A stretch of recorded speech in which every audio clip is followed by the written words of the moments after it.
გასული რონინიო ბურთით. უნდა გავიტანო! გერდით გოლი! შესაძლებელი კომბინაცია რონინიომ გააკეთა ეს გოლი. და თოდუამ ცარიელ კარში გაიტანა და გახსნა ანგარიში დაწინა. აბა ვნახოთ ჭანუყვაძე. აი ახაც გავითამაშე დარტყმა და 2-0. ბრავო, სეფისკვერაძის გოლი. აი რასაც საუბრობდით. დამუშავებული კომბინაცია და 2-0. სეფისკვერაძე. დარტყმა და 3-0. შესაძლებელი დასროლა.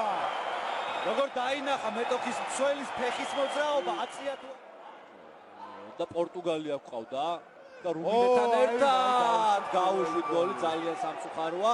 კარგი კომბინაცია გამოუვიდა შვეიცარიელებთან და პორტუგალიასთან სამივე მატჩი დაუდგნენ და ცუდი ბურთები შეფარდება. აი აქ უკვე ძალიან დაიძაბა სიტუაცია მოედა. ჭანუყვაძე კვლავ თავად მიიწევს წინ.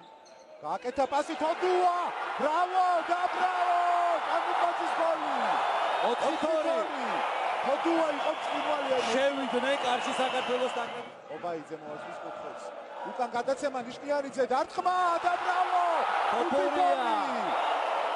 სტატუსო აღდგა. ძალიან კარგად დაარტყა ახლა შვეიცარიის ნაკრების მე-14 ნომერმა. დავიწყოთ პარტია.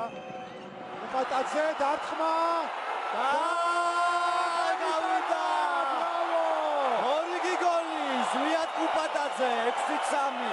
ზვიად უპატაძის გოლი. პირველ შეხვედრაშიც ისრაელთანაც გამოიჩინა თავი საქართველოს ნაკრების